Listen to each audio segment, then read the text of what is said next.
Então, hoje nós estamos no Salmo 20, quero fazer uma oração por você.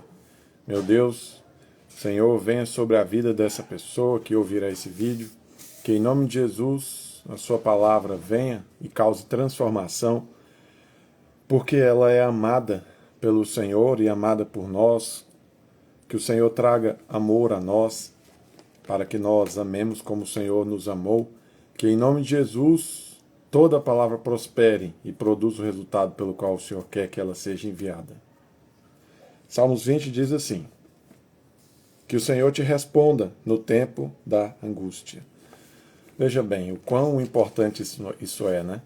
Todas as pessoas, quando estão em angústia, em ansiedade, em aflição, elas querem uma resposta. Elas querem que elas falem com o Senhor e o Senhor as responda as suas petições, tragam significado, sentido para aquilo que elas estão passando, né? O nome do Deus de Jacó te proteja. Qual que é o nome do Deus de Jacó? Jesus, Yeshua, eu sou. Do santuário te envie auxílio e de Sião te dê apoio. Lembre-se de todas as tuas ofertas e aceite os teus holocaustos. Bem, né, na lei de Moisés, uma das formas de se aproximar de Deus era através das ofertas e também dos holocaustos. Um holocausto era um tipo diferente de oferta. A oferta, por um lado, você tirava um animal, levava para o templo, ou cereais, ou até dinheiro de fato, e você depositava para o sustento do altar e da tribo de Levi. Já o holocausto, ele era diferente. O holocausto, enquanto que na oferta, se você desse um novilho, aquele novilho, ele era morto, se drenava o sangue dele, e então o resto dele, digamos assim, servia ao sacerdote. Já o holocausto era diferente. Você matava o animal e para provar, porque assim, todas as nossas ofertas comunicam alguma coisa a Deus. Já o novilho, você, quando fazia um holocausto, você matava ele e aquela carne você queimava ela.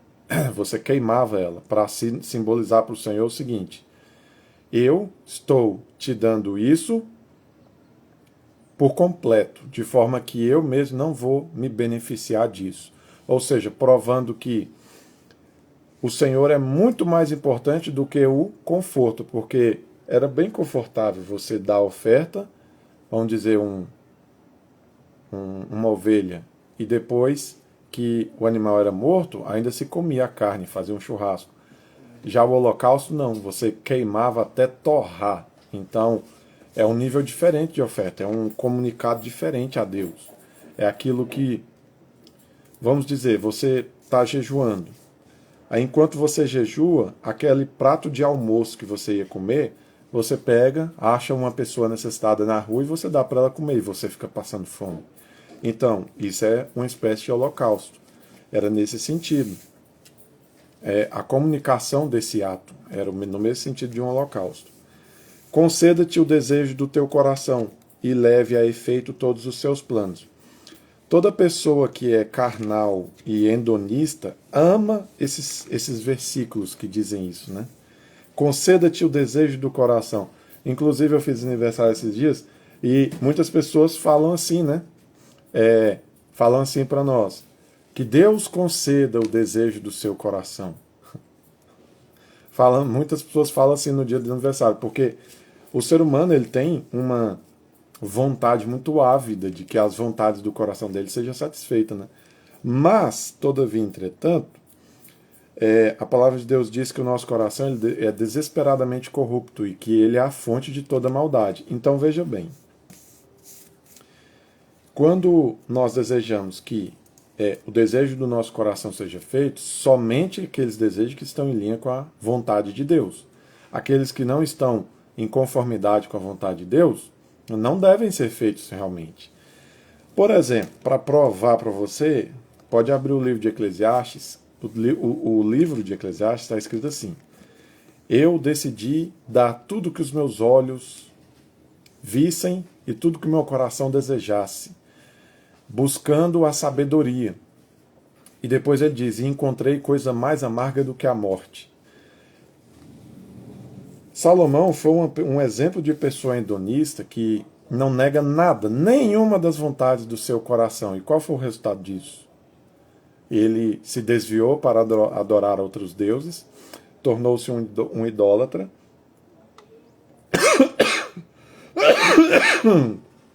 e o coração dele, na sua velhice, já não era mais como, como era no começo.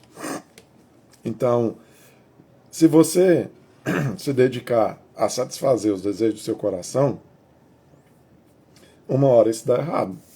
Então, nós deveríamos separar desejo de desejo. Esse desejo foi colocado no seu coração, será de onde ele vem? Da carne ou do espírito? Se for do espírito, tá tudo bem, que seja satisfeito mesmo. Mas se não for? E o texto ainda diz: e leve a efeito todos os seus planos. Salomão foi um homem bem sucedido. Tudo aquilo que ele planejou aconteceu. Mas, né, ele não planejou coisas que tiveram bons resultados. Tanto é que em Provérbios ele diz assim, ele mesmo, Salomão, ele disse assim: há caminhos que para o homem parecem ser bons, mas o seu final é de morte. Sabe de quem que ele estava falando? Dele mesmo. Então, muitas coisas ele olhou e falou: nossa, aquilo ali vai ser bom, vou realizar. Depois que ele realizou, ele viu: opa, isso aqui era ruim. Nossa, que péssima ideia que eu tive. Então,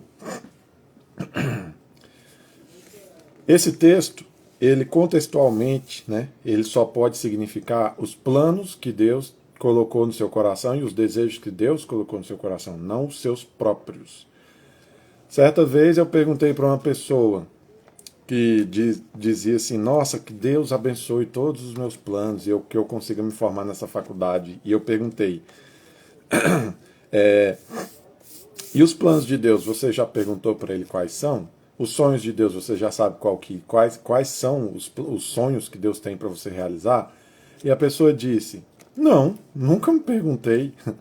Será que você não é assim? Uma pessoa que só quer receber de Deus a aprovação de tudo que você deseja, mas você mesmo nunca se pergunta o que é que Deus quer que você faça?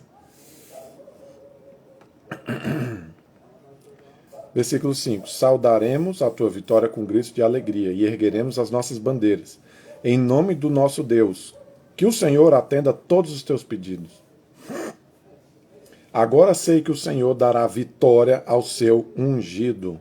Dos seus santos céus lhes responde com o poder salvador da sua mão direita. Veja bem, o seu ungido aqui pode ter um sentido de Davi, né? Que esse é um salmo de Davi, mas também uma referência profética no futuro a Cristo. E de fato se encaixa também com Cristo, porque dos santos céus lhes responde. Foi exatamente o que aconteceu. Jesus, por exemplo, quando ele foi multiplicar os pães e os peixes, ele levantou e deu graças. Pai, graças te dou. E então foi respondido e começou aquela multiplicação. Mas não só nesse momento, no momento de Lázaro também. Ele pediu para os céus para ressuscitar Lázaro e Deus respondeu na mesma hora. Então isso se encaixa com Cristo também. Versículo 7. Alguns confiam em carros e outros em cavalos, mas nós confiamos no nome do Senhor, o nosso Deus. Eles vacilam e caem, mas nós nos erguemos e estamos firmes. Senhor, concede vitória ao rei. Responde-nos quando o chamamos. Veja bem, aquilo que você deposita a sua confiança diz muito sobre a colheita, o resultado que você terá. O que é que ele quer dizer aqui, o salmista? Ele diz assim: umas pessoas confiam em carros, outras em cavalos. Você sabe qual o linguajar que é esse? É o linguajar da batalha, da guerra. Porque existiam carros de guerra nessa época que eram feitos com madeira, ferro e uma alça que eles envolviam em volta do cavalo com uma espécie de couro. Isso é o que ele chamava de carro. É claro que não é um carro igual hoje, né? Que não tem nenhum cavalo. Então, alguns confiam em carros, outros em cavalos, mas nós confiamos no Senhor na hora da batalha. Então, quando o salmista e também os israelitas, pelo menos a maioria deles, ia para a batalha, ele pensava o seguinte: tá, estou indo para essa batalha. Qual o resultado dela? Aí ele pensava: Deus me dará a vitória. O resultado dela será dado por Deus, pelo Senhor. Já os adversários deles não eram assim. Os adversários deles confiavam em quê e em quem? Confiavam no seu carro de guerra. Eles olhavam para o carro de guerra e falavam: nossa, que carro incrível, que carro maravilhoso, a melhor tecnologia, lançamento desse ano. E eles perdiam para os israelitas, que às vezes era pobre, não tinha carro, não tinha cavalo, não tinha nada. Por quê? O lugar onde você deposita a sua confiança gera também o seu resultado. Então, se você confia num carro, digamos assim, ele só pode te levar até onde ele pode ir, até onde ele tem a oferecer. Já quando você confia no Senhor, ele é uma força inesgotável de energia e de provisão. Então, é infalível que você não seja vitorioso. Vejamos também as notas de rodapé.